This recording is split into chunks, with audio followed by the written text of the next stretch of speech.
रमज़ान की रौनकें। आज है हमारा पहला रोज़ा। मैंने सबसे पहले ज़ोहर की नमाज़ पढ़ी। नमाज़ पढ़ने के बाद मम्मी ने कहा कि मार्केट से कुछ सामान लेकर आना है, तो मैं मार्केट गई। मार्केट में देखा तो शदीद भीड़ थी क्योंकि आज था पहला रोज़ा। मैं घर आई, इफ्तार में सिर्फ़ और सिर्फ आधा घंटा बचा था और यहाँ मेरी बहन तैयारियों में लग गई थी। मेरे आने से पहले ही ऑलमोस्ट सारा काम हो चुका था। इफ्तार खुलने में सिर्फ 20 मिनट बाकी थे। फिर मैंने जल्दी सब कुछ सेट किया, टेबल वगैरह को सेट कर लगाया। फिर मैंने जल्दी सारा सामान लाकर बाहर रखा। बस मेरा आज इतना ही काम था, लेकिन मैं बाहर गई थी तो मैं खुद परेशान हो गई थी, इतना ज़्यादा ट्रैफिक था। मैं घर पर नहीं थी तो मेरी बहन हॉस्पिटल से आते ही किचन में लग गई थी और उसी की वजह से आज हमारा इफ्तार टाइम पर हो पा रहा है, थैंक्स टू हर। और फिर यहाँ हम इफ्तार कर रहे थे क्योंकि अजान हो गई थी और अजान के जस्ट बाद ही मैंने नमाज़ पढ़ ली, तरावी पढ़ ली और फिर हम लोग सोने के लिए चले गए। आज थी हमारी दूसरी सहरी, तो सहरी के अंदर उठना ही एक अलग ही सुकून होता है। रमज़ान के अंदर इतनी रौनक होती है ना।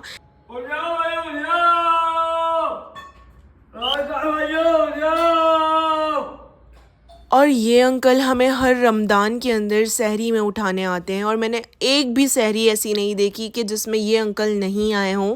अल्लाह पाक इन्हें इसका अज्र दे और इनकी लंबी उम्र करे, आमीन सुम्मा आमीन। तो सहरी के अंदर हम उठ चुके थे और मैंने घर की सारी लाइट जला दी थी। सबसे पहले मैं आज उठी थी और वो भी थैंक्स टू अंकल कि मैं इनकी आवाज़ से उठ गई। सहरी के अंदर तो मैं सबसे पहले उठ गई थी तो सोचा कि सबके लिए सहरी बना देती हूँ। फिर मैंने चाय बनाई और चाय तो मस्ट है, चाय के बिना सहरी होती ही नहीं है। पहला रोज़ा, सच कहूँ वक्त के साथ सब कुछ बदल गया। बचपन में रोज़ा रखना इबादत कम एक कहानी ज़्यादा लगता। पहले हर इंसान को ईद की एक्साइटमेंट रहती थी, लेकिन अब रमज़ान की एक्साइटमेंट रहती है। अब ऐसा लगता है कि सारा सुकून सिर्फ रमज़ान के अंदर है। अब ईद भी पहले जैसी नहीं गुजरती। ईद आती है और कब चली जाती है पता नहीं चलता। फिर धीरे धीरे हम बड़े तो हो गए, लेकिन वो खुशियाँ, वो सुकून, वो अपनापन ना हम अपने बचपन में ही छोड़ आए। बचपन में हर चीज़ कितनी सुकून वाली होती थी, किसी बात की टेंशन नहीं होती थी। लेकिन अब तो रिस्पॉन्सिबिलिटी रहती है, हमें ये भी करना है, हमें वो भी करना है। और शायद रमज़ान इसीलिए आता है ताकि हम अपने अंदर के बच्चे को दोबारा ज़िंदा कर सकें, जो सिर्फ यकीन करता था, शिकायत नहीं।